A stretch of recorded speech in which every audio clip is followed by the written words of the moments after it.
SSC ও সমমানের পরীক্ষায় পাশের হার কমলেও শিক্ষাবিদদের মতে এবছর মেধার প্রকৃত মূল্যায়ন হয়েছে।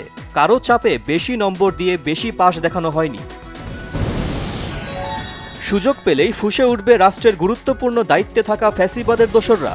বিএনপির সিনিয়র যুগ্ম মহাসচিব রুহুল কবির রিজভীর আশঙ্কা, বিচারে কার্যকর ব্যবস্থা নেওয়ার দাবি। এনসিপির আহ্বায়ক নাহিদ ইসলাম বলেছেন, একটি দল কোটি কোটি লোক আছে বলে জাহির করে। এনসিপিকে লোকের ভয় না দেখানোর আহ্বান। সংস্কার ছাড়া ভোট হলে অন্তর্বর্তী সরকারের সকল অর্জন মলিন হবে হাসনাত আবদুল্লাহর মন্তব্য।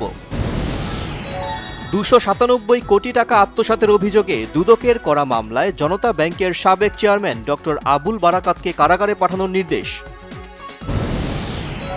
ফেনীর ফুলগাজী ও পরশুরামের পর নতুন করে প্লাবিত হয়েছে সদর ও ছাগলনাইয়া সহ বিভিন্ন এলাকা।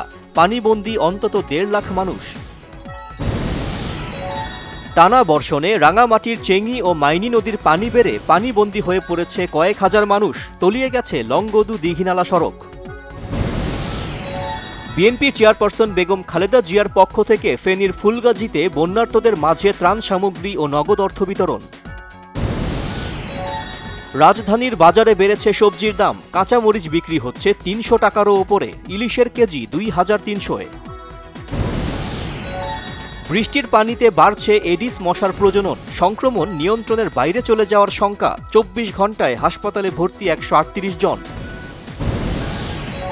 গ্যাস সংকটে বন্ধ নরসিংদীর ঘোড়াশালের তাপবিদ্যুৎ কেন্দ্রের সকল ইউনিটের উৎপাদন। 2 বছর ধরে কারখানাটিতে চলছে গ্যাস সংকট। রাজধানীর সূত্রাপুরে বাসায় গ্যাস লিকেজ থেকে বিস্ফোরণে একই পরিবারের 5 জন দগ্ধ। চট্টগ্রামের কর্ণফুলী ইপিজেডে একটি কারখানায় আগুন। শুক্রবার সাপ্তাহিক ছুটিতে কারখানা বন্ধ থাকায় প্রাণহানির আশঙ্কা কম। ওয়াশিংটন ডিসিতে 3 দিন ব্যাপী বাংলাদেশ যুক্তরাষ্ট্র শুল্ক আলোচনার দ্বিতীয় দিনের আলোচনা শেষ। বেশ কিছু বিষয়ে একমত দুই দেশ। যুক্তরাষ্ট্রে রপ্তানি করা কানাডার পণ্যে 35% হারে শুল্কারোপের হুমকি মার্কিন প্রেসিডেন্ট ডোনাল্ড ট্রাম্পের। যুদ্ধবিরতি আলোচনার মধ্যে গাজায় তাণ্ডব অব্যাহত রেখেছে ইসরায়েল। গেল 24 ঘণ্টায় টার্গেট করা হয়েছে উপত্যকার শতাধিক স্থান। হত্যা করা হয়েছে আরও 82 ফিলিস্তিনিকে।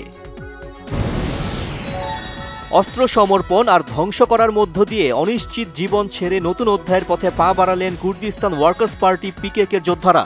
তুরস্কে 4 দশকের বিদ্রোহ দমনে মাইলফলক।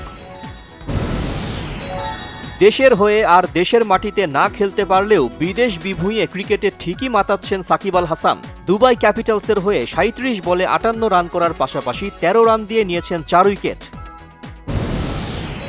সাফ অনূর্ধ্ব 20 নারী ফুটবল চ্যাম্পিয়নশিপে শ্রীলঙ্কাকে 9-0 গোলে হারিয়েছে বাংলাদেশ।